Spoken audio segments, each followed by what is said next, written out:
All right, we're going to get started on this next panel. Is equality under the market possible? Capitalism and social justice. And I'm very lucky to have two members of actually United for Social Justice, which is an immigrant rights organization here in Utah. First, we have Mark Alvarez. He's a licensed attorney in Utah and Maryland. In 2003, the Utah State Bar recognized him as the pro bono lawyer of the year. Mark has written numerous op-eds for the Standard Examiner and the Salt Lake Tribune. On Tuesdays, Thursdays, and Saturdays, he co-hosts a Spanish-language radio show, Posto Latino, with Tony Yapias.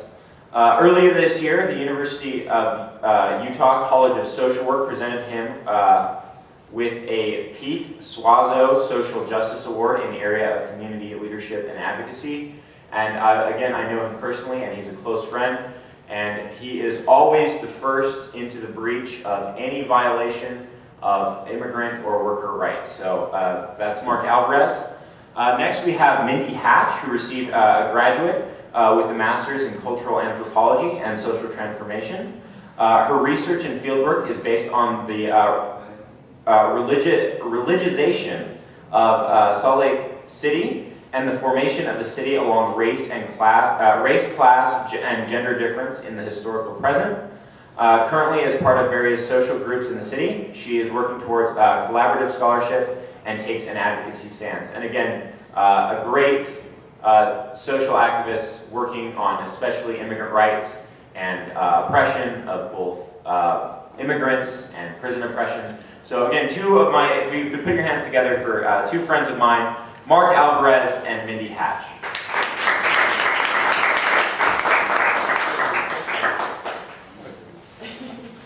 You're closer. This works as well. I guess can you come closer? I hope this is, we're going to each speak for 10 to 15 minutes, and I may actually be shorter than that. But I'd much prefer to have a conversation with all of you, and then to just roll off a 15-minute speech. I think proximity helps. So seating is now obligatory. Yeah, it seems that way. I apologize for the sense of order. I really liked, and I'm going to butcher the name, but is it Michael Parenti? Yes. Okay. Or Dr. Michael Parenti? Yeah, I've been for a while. I like that. I like the line, government cares what people are thinking, because when I've worked in politics a bit, and it seems like people in politics are so interested in positioning themselves rather than truly addressing issues. And they are paying attention to what we think. They're certainly paying attention to polls, to market studies that show that certain words, certain language will attract support.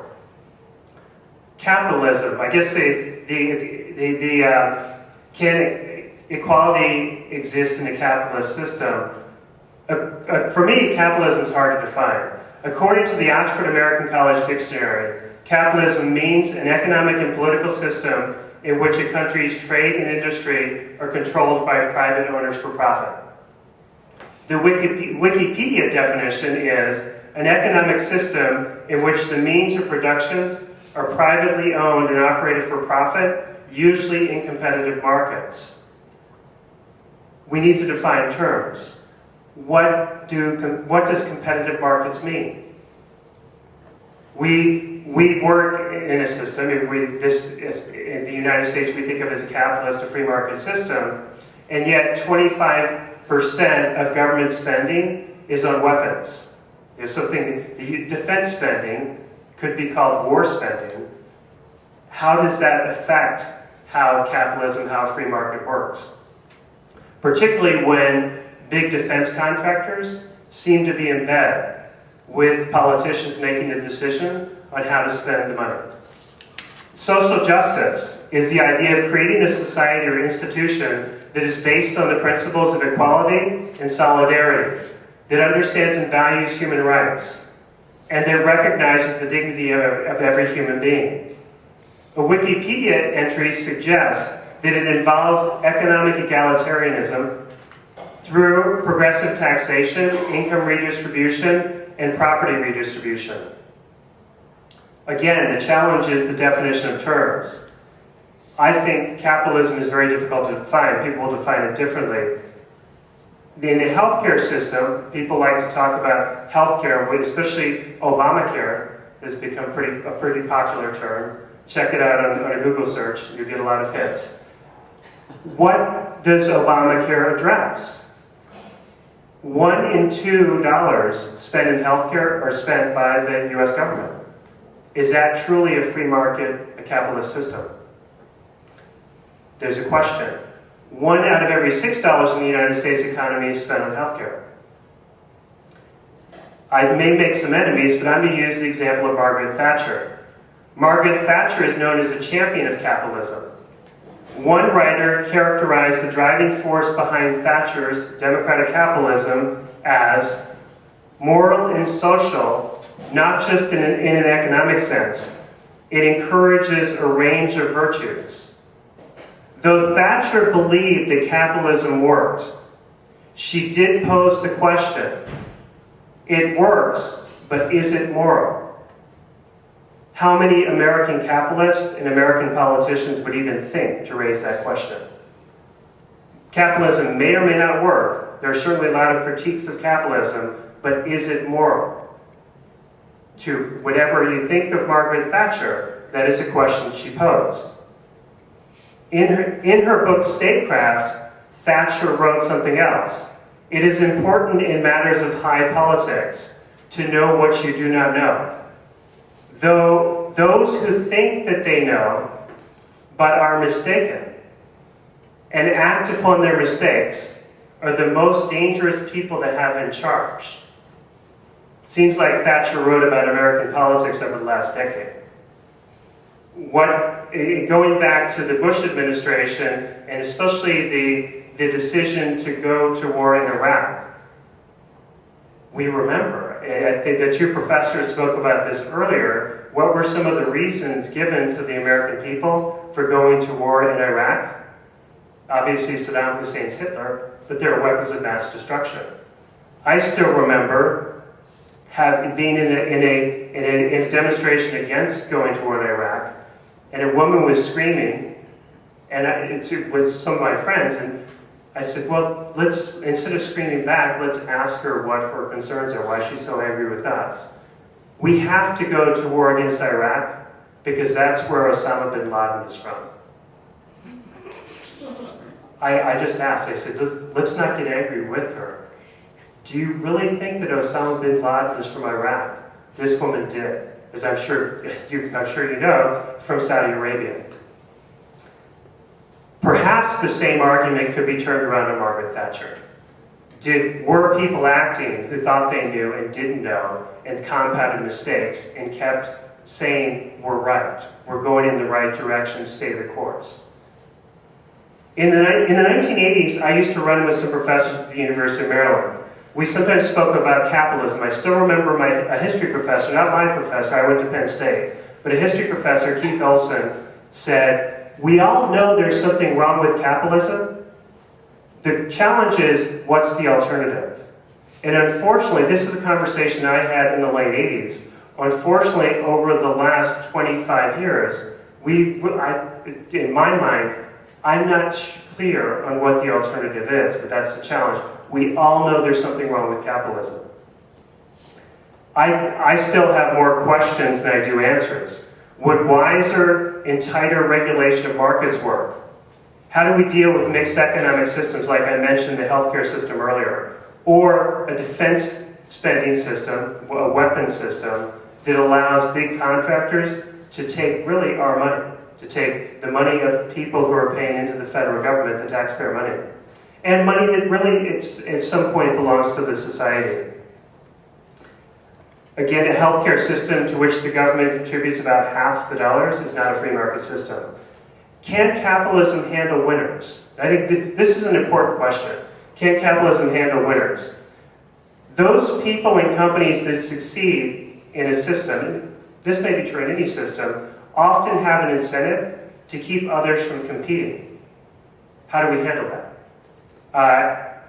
Policies should be careful not to tamp down hard work, ingenuity, and innovation, but at the same time, they should not perpetuate extraordinary wealth concentrated in fewer and fewer hands. Real-world example, Bill Gates. I have nothing against Bill Gates. I respect what he did in having the idea to go out and try to found his company and start Microsoft. Now, there may have been others in the same situation. Maybe some of the way he succeeded doesn't seem fair to us. But I have no problem with somebody going out and starting something on his or her own. But should we allow that to, should the government have a policy structure that allows a company that's formed by somebody like Bill Gates to slowly but very steadily increase its power to the point at which it rules an entire industry and starts using a market power in other industries as well? Privatization of public assets is an issue. Carlos Slim is the richest man in the world. He's from Mexico. He may or may not have started with some wealth, and he may not have had some ingenuity. But a lot of his wealth came from, in the 1990s, a privatization of the telephone companies. Telmex was sold off by the Mexican government. Carlos Slim was one of the investors, one of the buyers. How does that work in a capitalist system? That seems, even if we look at pure capitalism and look at people taking risk and being rewarded for contributions, perhaps for the risks that are taken, that's false capitalism as a cause of the Mexican government. Salman Rushdie, and I'll go quickly to immigration. I'll speak for maybe 3 or 4 more minutes. Immigration is an issue I've been involved in for a long time.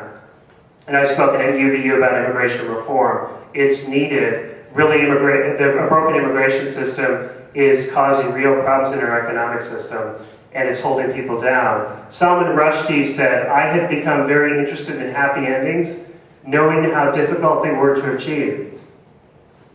So Salman Rushdie wrote the Satanic Verses. There was a fatwa issued against him. Immigration, though, is not the only issue for Latinos. In surveys, Latino voters have consistently expressed concern for jobs, better schools, affordable health care, and improved economy. Economics counts. A Pew Hispanic Center survey published in July indicated that the median net worth of Latinos declined 66% from 2005 to 2009. The decline was 16% for non-Latino white households. Much of the problem is attributable to the housing crisis. Pew Hispanic Center indicated that Latino homeowners saw their equity cut in half over that time. Jobs are a problem. Bureau of Labor statistics from August of this year indicate an unemployment rate of 9.1%. It's 11.3% for the Latino community. We start talking about the immigrant community, depending on documented or undocumented, it goes up even higher. In 2010, Latinos represented 15% of the labor force. In 2018, Latinos will be 18% of the labor force. Clearly, Latinos are an important part of the economy. Immigrants as well, even undocumented immigrants. Undocumented immigrants are 1 in 19 workers in the U.S. economy. Something wrong in our system of immigration and our system of accepting people from diverse communities has to change. We know the reality. Mediocre growth and financial imbalances affect everyone, but a politics that values positioning over solution is leaving underlying problems unaddressed.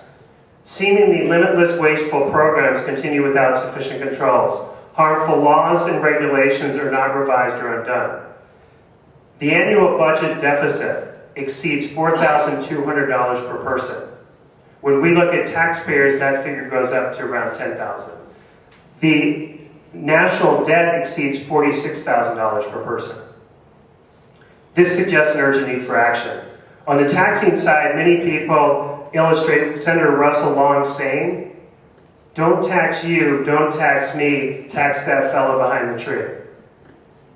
That's important because even when we look at how to reform capitalism or whether to try to throw capitalism over, what is it that we're doing? And are we acting in the best interest of the entire society? Or are we essentially showing the truth of that statement don't hurt you, don't hurt me, hurt that person behind the tree, that's always an issue. The Social Security system has long been considered a third rail. Suggest possible reductions and forget election. The problem is clear, there shouldn't be any third rails. I thank you, the Revolutionary Student Union, because I think it is important to discuss how do we reform this society? And do we, sometimes there's a discussion, do we need transition or do we need rupture? I think we all know we want to go away from the capitalist system, certainly as it exists today in the United States. But how do we move away from it? Do we do so in gradual fashion, or do we need a rupture? And what Michael Minch suggested, though he didn't suggest, about having SUVs going up on May 1st of 2012, that in a sense is a rupture. But is it important to talk about? I think it is. And I think the university is a perfect place to talk about that. But serious approaches, we need to keep everything on the table. Last point. In April, Representative Christopher Murphy proposed H.R. 1354, the American Jobs Matter Act of 2011. It would allow contracting officers to consider information regarding domestic employment before awarding a federal contract. If the government is going to spend public money and a company is going to receive that, companies aren't going to, they're not going to say no to money that's green. And when they receive that money, should the government be encouraging those companies to create jobs here in the United States? Seems fair. Wise policy certainly seems to indicate that we should encourage people who are getting government money to spend it for the better benefit of the society and perhaps to create jobs here. Big corporations block the measure. Big defense contractors. They want the freedom to move the money overseas so they can exploit cheaper and cheaper labor. It is unfair that Wall Street banks and certain corporations benefited most from the government bailout, from government spending. Yet assessing blame doesn't solve the problems, nor will pretty words and promises. One of the things I think we need in our politics, we need politicians who are going to tell us which promises they're going to break. I don't care, don't promise me anything, don't come to me with pretty words. What promises are you going to break? And maybe not promises that politician personally has made, but we are an overpromised society at this point. And whether it be abandoning certain capitalist models in industries, whether it be going for a gradual transition or a rupture from our system now, promises are going to have to be broken. And we as people, individuals and collectively, we have a responsibility politically to stand up and say, no, basta ya, in Spanish, enough already. Tell us which promises you're going to break. John Dewey, an American master of pragmatism, once wrote, our idealism is probably the loudest and most frequently professed philosophy the world has ever heard. Difficult decisions must be made to keep that so. What should they be? Moving away from our capitalist system? Reforming it in some way? Should it be a gradual transition or should it be a rupture? I'll be happy to answer any immigration questions. Some people have heard my immigration talk so often that I want to do something a little different today. But capitalism, social justice.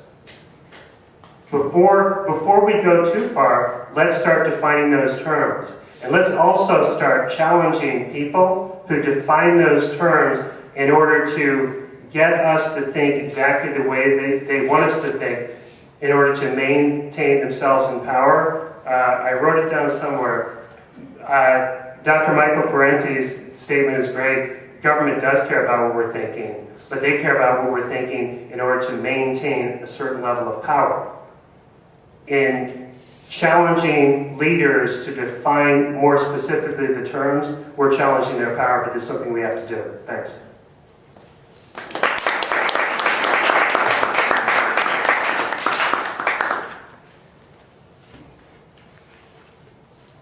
Thank you, Mark.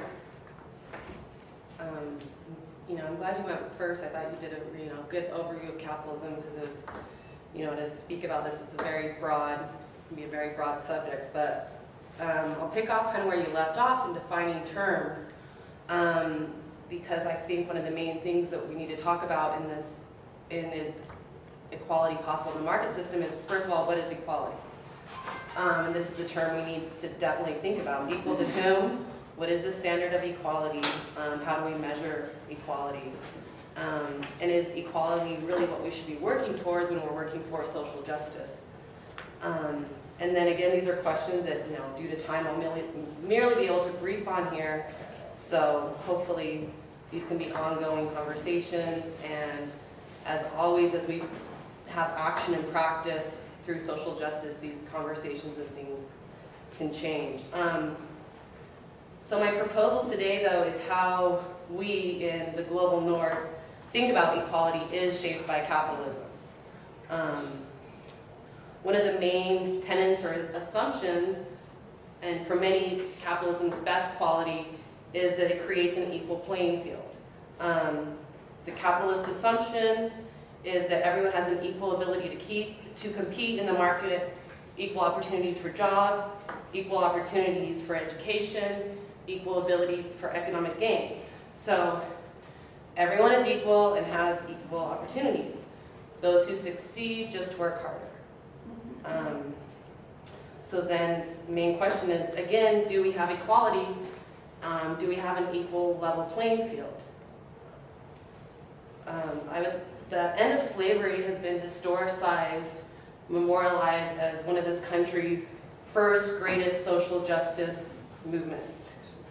However, slavery was not abolished due to a sense of moral right or moral wrong, but the North and South competing economies. The history of slavery, this economic competition, and its aftermath have left the playing field that's assumed to be equal, I would say drastically unequal. Prior to the Civil War, the North was experiencing a change in industry, shifting away from producing raw goods for Europe to a manufacturing economy. To meet the need of this growing manufacturing economy, European immigrants were being used as cheap labor, as they often are used.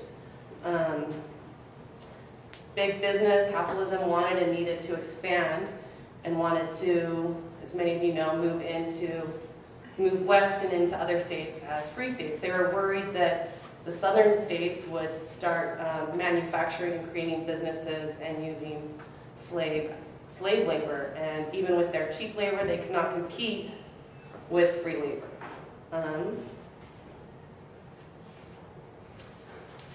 So with the South firing on Fort Sumter in April of 1861, white Northerners were quick to join the war.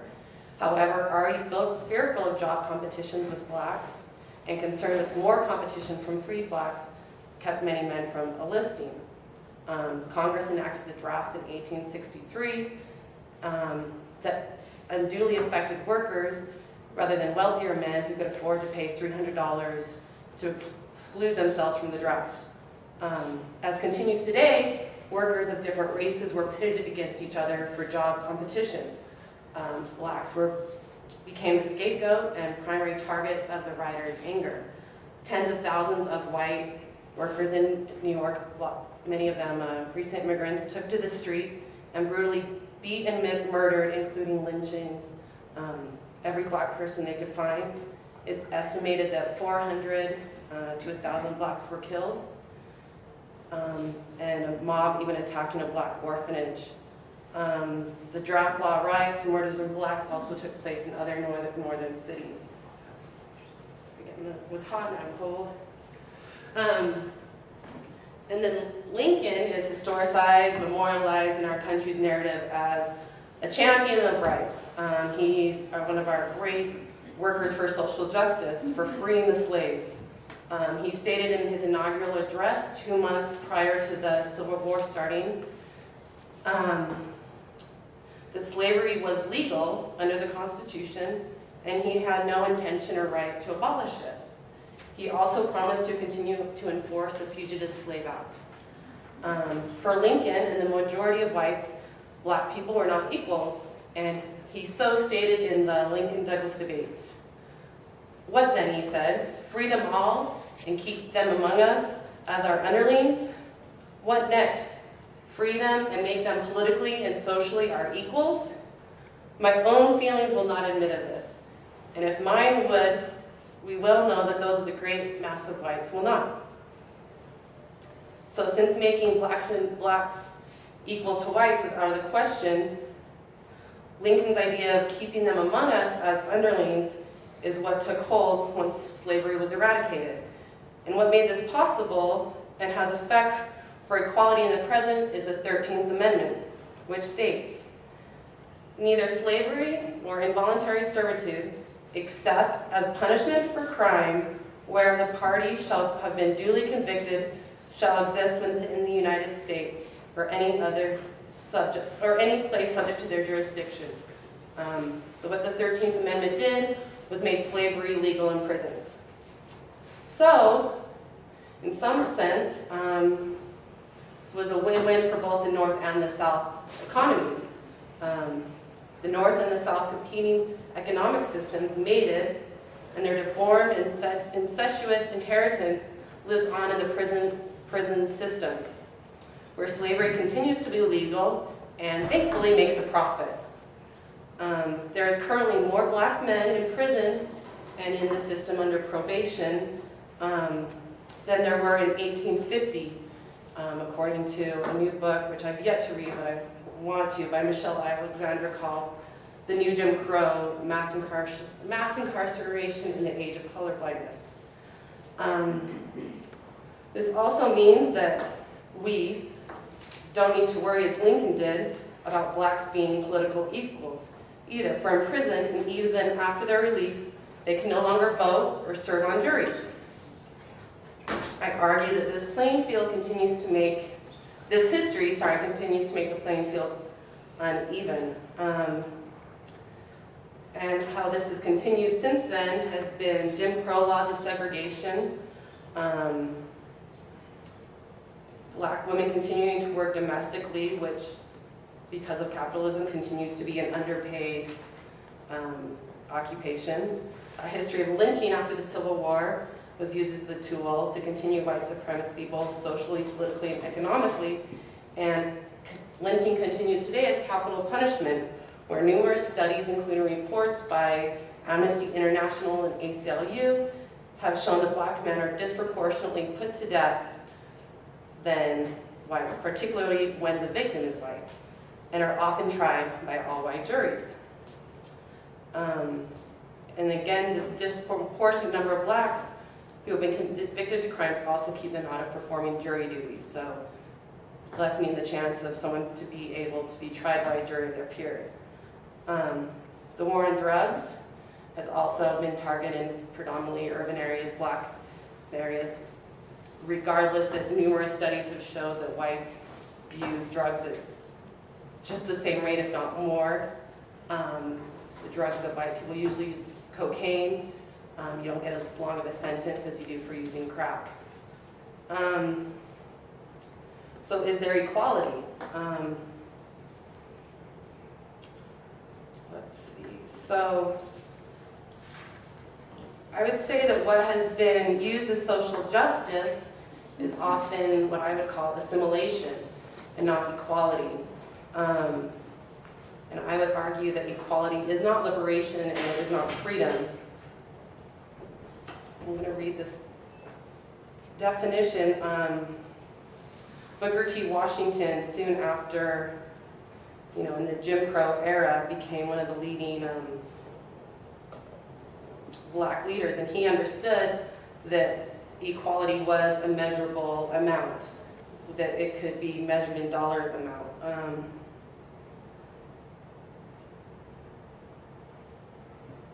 Let's see.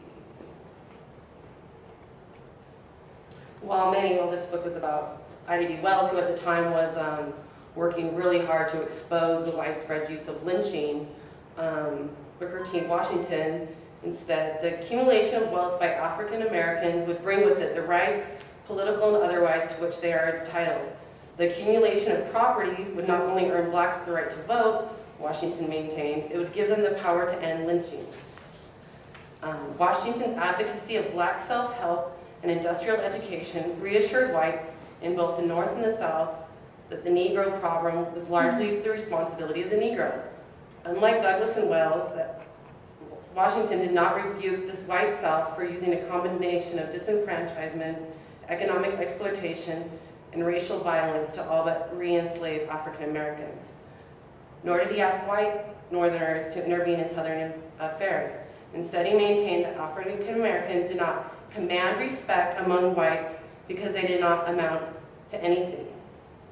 Instead of appealing to Northern whites for help, blacks needed to embrace hard work and a modest education designed to prepare them for industrial jobs. Not surprisingly, Washington's message proved far more attractive to white Americans than Wells' demand for equal rights and protection from white violence. Sorry, I need a drink. I've been a little sick and my throat's getting dry.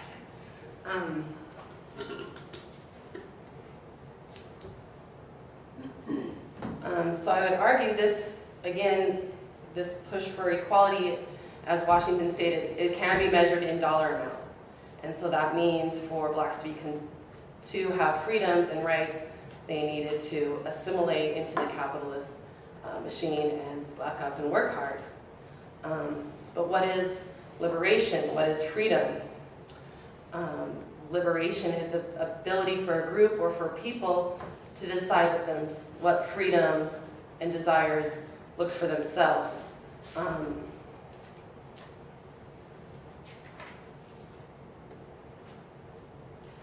that's where did I write my little book that I liked.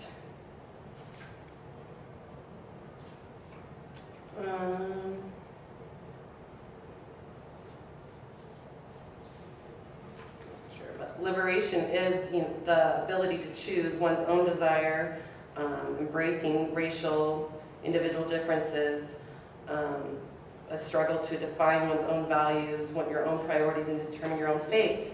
There's been many movements in this country that have tried that, and I guess not many, but the Black Liberation movement. It wasn't Black Equality movement because they understood that wouldn't be possible. And what the Black Panther Party did, and that isn't often talked about, is fed their community, offered health care services,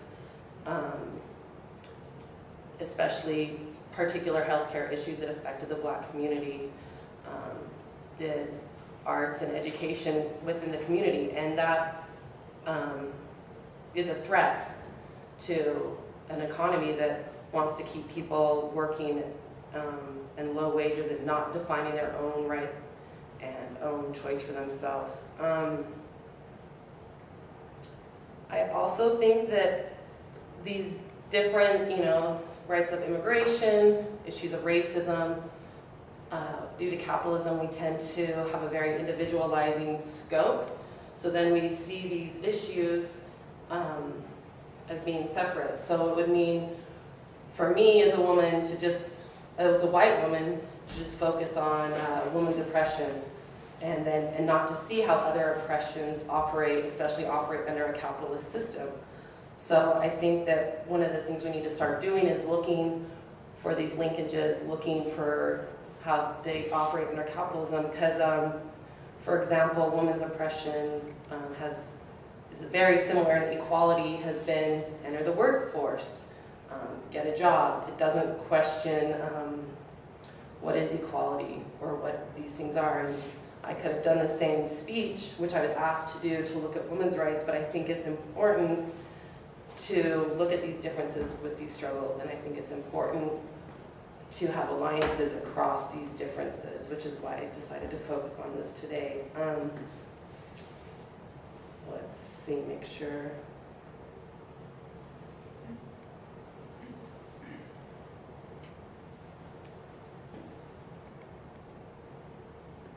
And so I guess just to the end, what happens to people who operate and want justice that operates outside of a capitalistic economy, what happened to the Black Panther Party movement, and to just continue thinking what is equality and how that relates to social justice and capitalism. Thank you.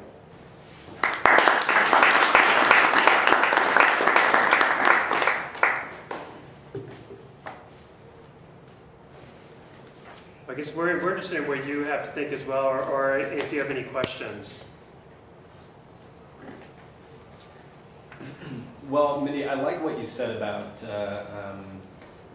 the North and South being competing economies. What do you think about the idea, and I think you sort of alluded to this, but perhaps less explicitly than I was looking for. Do you think that economic self-determination precedes or implies individual rights, especially for, say, black minority groups or undocumented workers?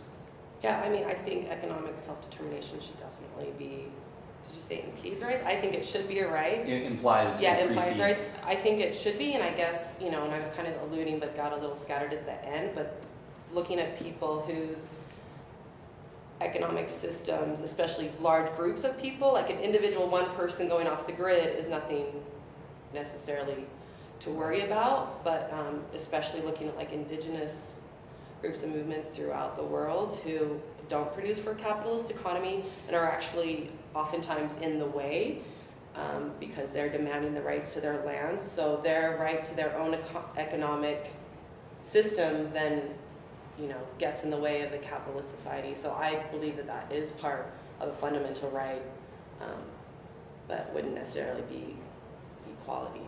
So, because I think part of the difficulty with equality is if we are going to let people and groups have self-determination, choose their own economic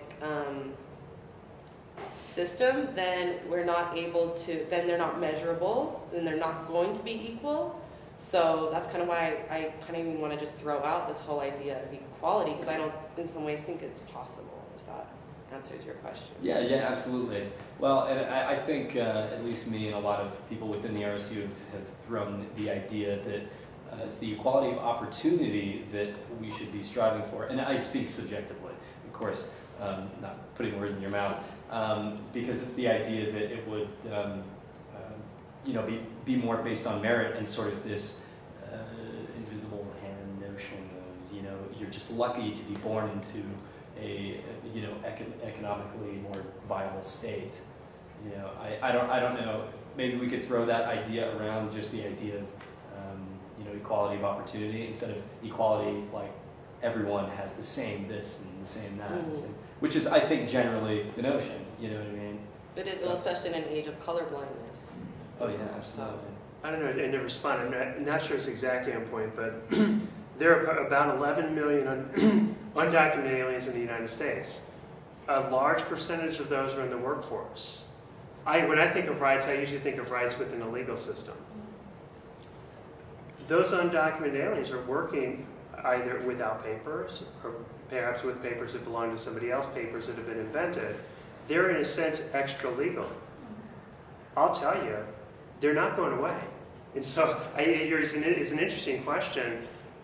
In a sense, the undocumented alien who finds an opportunity and it just continues with that opportunity and develops, that person is kind of determining his or her future. The problem is we have all these outdated bad laws that if the person brushes up against them, the person suffers very severe consequences. And so it's a real challenge for our society, because that population of 11 million, which is, it's about 3 to 4% of the population, they're living, in a sense, extra legally.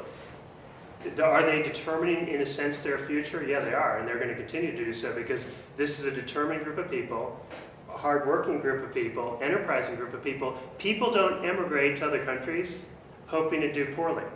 They emigrate usually seeking to progress. Whether we like it or not, our legal system is completely out of whack with that. Absolutely. Great. I'll probably shut up so everyone can talk more. You're doing very well. Just following up with that, Mark, and it's open as well as Mindy, but how do you feel about the DREAM Act being such an important and contentious issue, especially in our state? I have mixed feelings about the DREAM Act. I was very much against it because of the military service provision. I think that the DREAM Act was the way, and the Pentagon was one of the big pushers behind the DREAM Act in Washington. They're having trouble with recruiting. We're better, because when you're talking about the DREAM Act, you're talking about undocumented students, ages 18 to 25 more or less, expanding the years depending on which proposal you're looking at. You're looking at people who could serve in the military.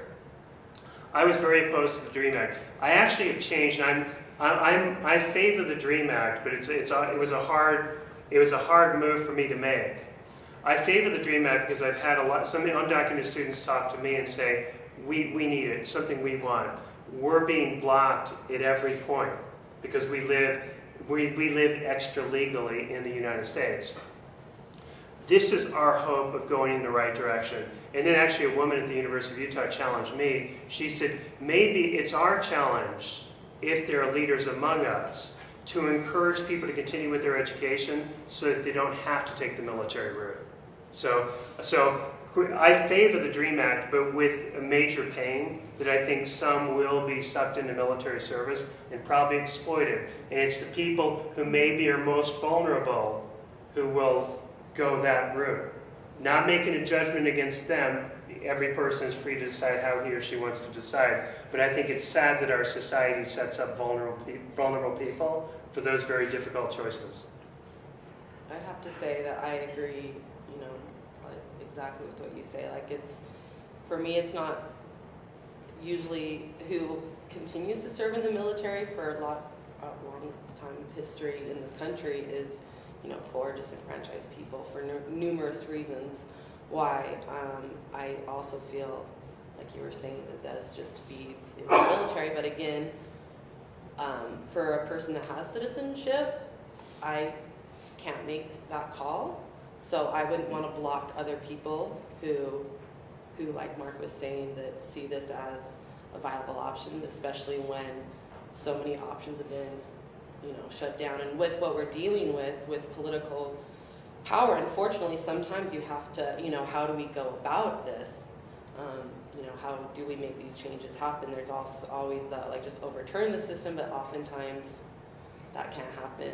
People can't wait, so I agree with Mark. I'm actually curious, what is your position on the DREAM Act? I'm actually torn. My biggest concern is I don't think this is a stopping point.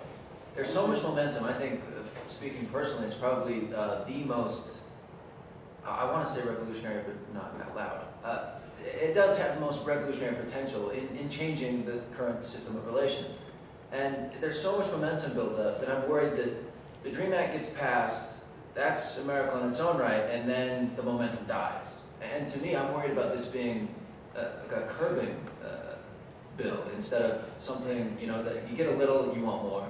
And I would hope that would be the case. But I am worried about this curtailing a lot of the momentum and energy that such a great movement has. I remember Senator Hatch was one of the original sponsors of the DREAM Act. I actually still remember meeting with a fairly big meeting. It wasn't a personal meeting with Senator Hatch, but some of his aides in pushing the DREAM Act. And I said something near that. I said, I applaud Senator Hatch's proposal as a step in the right direction. But that doesn't make him a friend of the Latino community. Right. And I said it for exactly the reason you just articulated. I feared that at that point, this is before a lot of the anti-immigrant stuff started popping up, but there was movement, there was momentum to get comprehensive immigration reform. I feared, and this is cynical, but I was cynical towards Senator Hatch, still am, and more so today than I was then, that was just a measure to block more comprehensive reform. Let's go for the low-hanging fruit. Everybody is sympathetic to these young people who were brought here as young children who are studying and are going to contribute to the economy. He going for the low-hanging fruit to avoid addressing the problem in a more comprehensive way. This country needs to deal with 11 million people who are undocumented. Whether they like it or not, even Republicans are starting to come around on the issue. They're going to have to deal with it. And kicking 11 million people out of the country is not possible. So for me, I'm going to label it cynicism on my part, but I share that concern. that the DREAM Act maybe is a way to block something that's more comprehensive and maybe more social justice.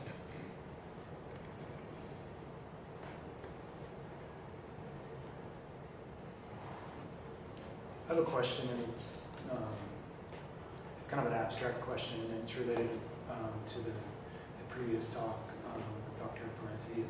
Maybe the three of you and everybody can talk about it, but it has to do with either or methods or goals, depending on the way you look at it, and kind of the idea that the American, well, the leftist movements in the United States have in recent history moved to the particular and not the universal, to some may say identity politics, and the idea. Oftentimes I hear that in terms of, it's often phrased as methods that appeal to people's self-interest. I guess it's not a very concise question, but my feeling is that appealing to self-interest results in the particular, results in fragmented groups seeking their own well-being or their own liberation, and not resulting in a universalist struggle. But I'm interested in your thoughts about that.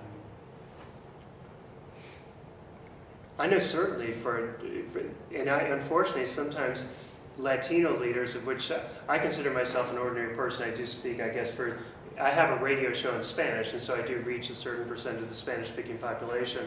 But sometimes we fall into that trap of not seeing that LGBT rights, those are important. That equal pay, gender equity, that some other issues are important. And I think it may go, I'm kind of curious if Dr. Parenti has some ideas on this. I think that has to do with how some people in power almost try to institutionalize us so that there's not kind of cross-fertilization. You know, I gave a speech at Pride last year, and I said, Latinos don't. I was in 1993. I was actually at the march, and I can't remember exactly what it was called, but the March for Gay Rights in Washington D.C. I'm a member of the bars of both Utah and Maryland, and I lived for a long time in Laurel, Maryland, which is near Washington D.C. Was there. 1993, we're going for equal rights, right, LGBT issues. And people say, well, Latinos, they're not there yet. You know, we're all moving, but Latinos aren't there yet. I lived in Valencia, Spain.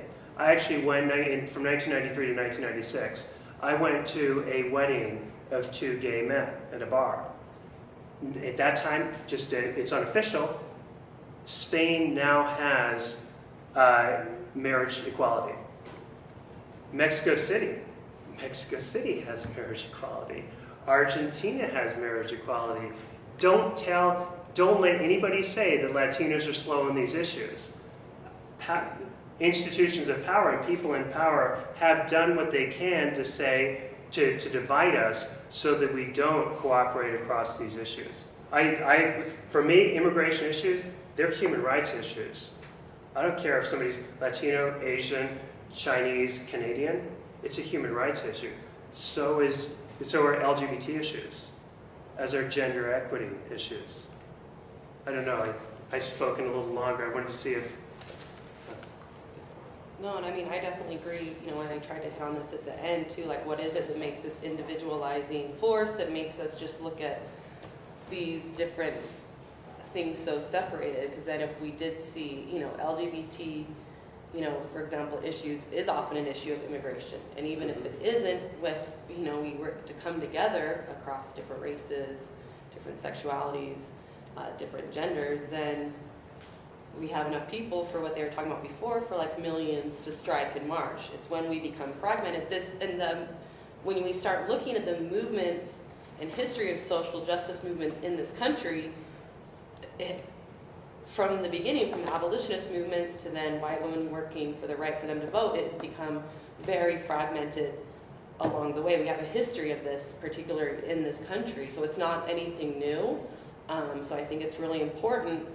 For me, part of the work is, part of social justice work is to make these connections and to make these alliances and not just to make them just single-focused issues, and it's a long history in this country of doing that.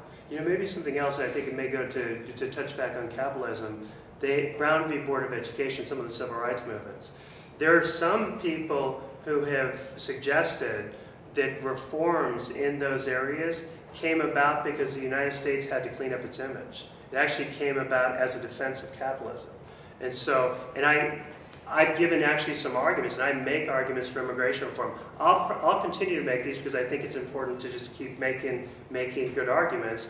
But I would worry if all of a sudden kind of capitalist, very powerful people got it, that we're going to start standing for the reform now as well, to maybe perpetuate a system that ensures the continuation of social injustice.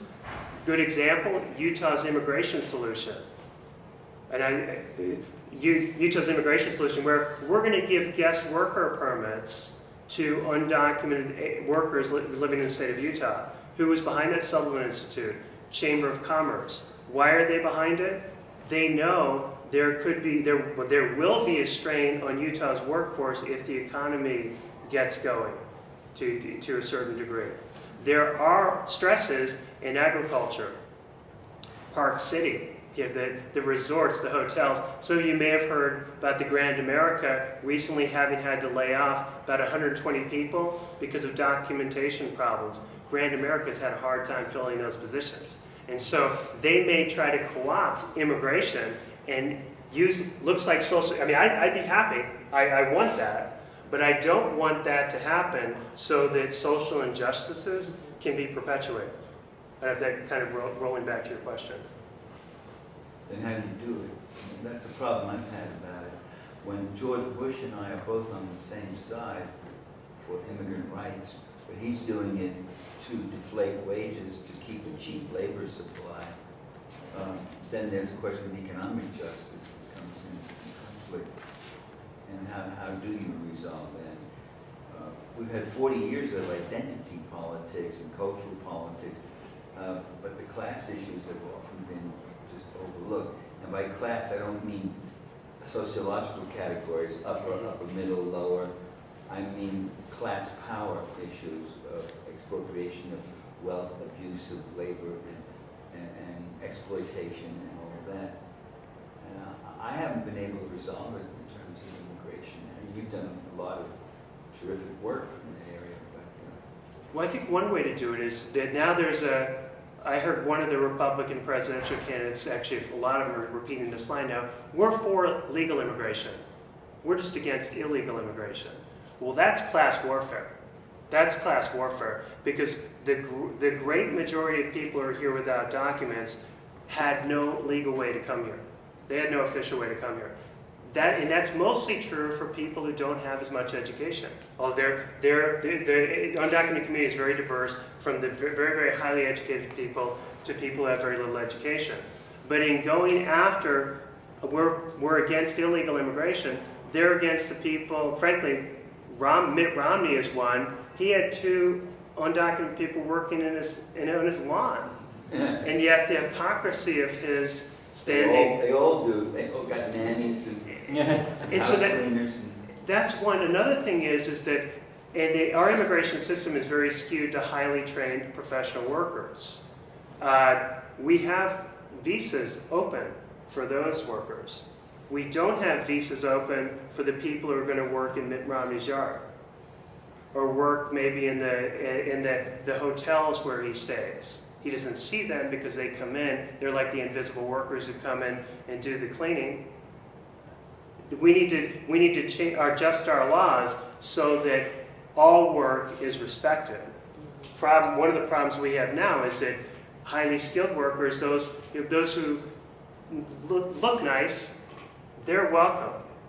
Maybe people who don't come from as privileged a background or who are doing work that's important in our economy, they're not welcome. I don't know if that's the way to do it. I think that's one way. I also think it's very important when somebody speaks English with an accent, we should applaud. Good for an adult who's learned a foreign language. When somebody's working hard and contributing in whatever way, That should be the argument for immigration reform. It should be the dignity of the human being, not the need for grand America to have cheap labor. Not the need for capitalism to have its, you said it better than I did, but maybe it's quasi-slave labor, or it's very cheap, humble labor.